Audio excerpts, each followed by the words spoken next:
आसीगला chikoo TV.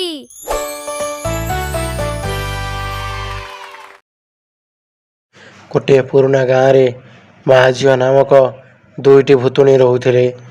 माँ और झील परस्पर को दिने कहले, झील मु जानी भारी भोकर अच्छ किसी दिन थर थर आम आउ गोटे गाँव को जीवा।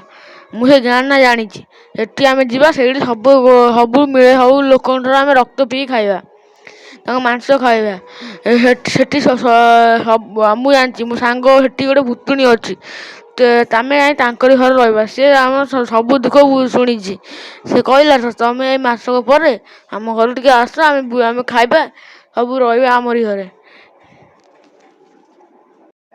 ठीक अच्छे माँ एते दिन पर टे भल खावा को मिल मु केते दिन है भल जिनस खाइनी केते बड़ हम केते दिन हम मो पेटे कौन हो खाइनी केते दिन है मो पेट कौन। रेल स्टेशन टिकी चढ़े कहला, अरे एत बड़ है मोर गोटे संपर्क आसबार थिला किंतु राति 12टा बाजे सी एपर्त आसनी। ट्रेन पे केत बाहर सी एत जाए आसनी कौन मुझे बुझीपारे ना। तो मु कहली अरे हे सी आसबार थिला राति एत बड़ है मुझे केत समय ठिया हेबी सी आस देखा सी आसू एत दिन पर आसुची मो संपर्कीय आसू केते मत नवा मो बैग फैग सब ये अच्छी मु बेसी ठिया हुए सी जो आसब मुझे सागर जी आउ कहला तो फोन करके घर बाहर के आसुची बोली किंतु एत समय है एत लेट कौन है के जाने। हाँ देखिए आसू केते आसब मु तो ये अपेक्षा कर जाए से चा दुकान चा पीबी जलखिया टे खाईदेवी से चा जलखिया खाई सारापर सी जो आसब मुझे सागर घर को जी। हाँ ताप गोटे गिफ्ट भी आनी ताकू मु कहबिनी ये सी आसला। अरे है एत समय कह जाइलु मुझे ट्रेन पाखे अपेक्षा करना तू गोटे अभद्र पिला से मुझे अपेक्षा कर कुन्नी चढ़ी कहला, अरे ना ना राग ना मुझे जानी तुम अपेक्षा कर कि मोर कौन कर मो बाटे आसु आसु मो गाड़ी तेल सरीगला मुझे जानी तुम अपेक्षा कर मुझे भावुली केमी शीघ्र तुम पाखे पहुँचबी बोली बाटे आस तेल सरीगला ये असुविधा है छाड़ राग ना। तब टिकी चढ़े कहला, रागीबी से देखु 12टार आसिक 2टा है रागीबी तो कथा कहूँ।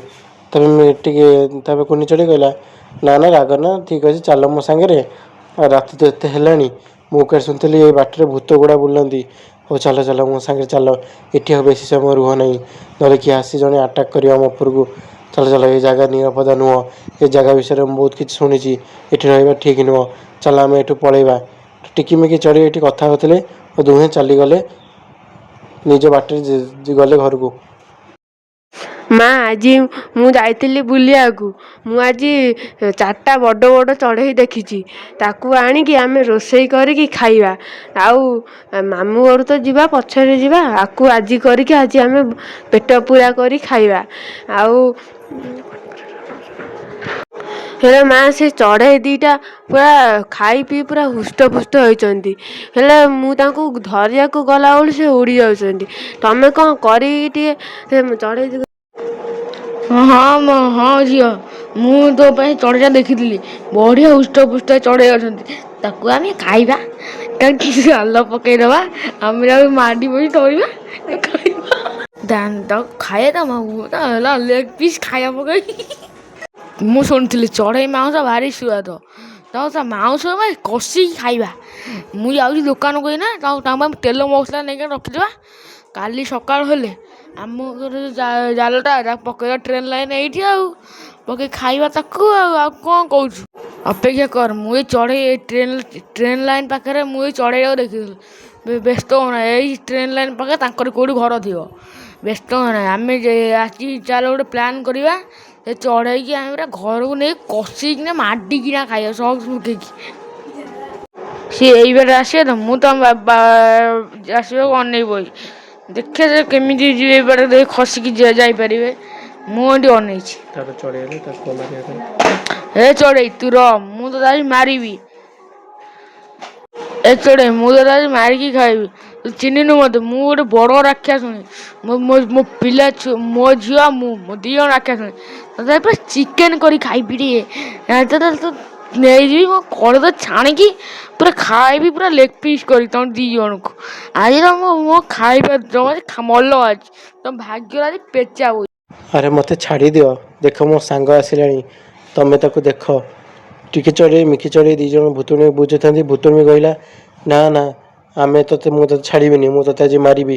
ତ ଟିକି ଚଢ଼େଇ ମିକି ଚଢ଼େଇ ଭୁତୁଣିର କଥାଟା ଲମ୍ବା ସମୟ ପର୍ଯ୍ୟନ୍ତ ଚାଲିଲା। ଭୁତୁଣି ତାର କହୁଥାଏ ଡରୁଥାଏ। ଟିକି ମିକି ଚଢ଼େଇ ବି ଭାବୁଥାନ୍ତି କେମିତି ଭୁତୁଣି କତିରୁ ବଞ୍ଚିବି। ଭୁତୁଣି କହିଲା, ଶୁଣ ମୋ କଥା, ତୁ ଏଠୁ ଚାଲିଯା, ତୋ ସାଙ୍ଗ ଆସିଲା ବୋଲି ମୁଁ ତୋତେ ଛାଡ଼ିଦେବି ନା ଆଜିକୁ ଭୋକିଲା ରହିବି ତୋ ଲାଗୁଛି।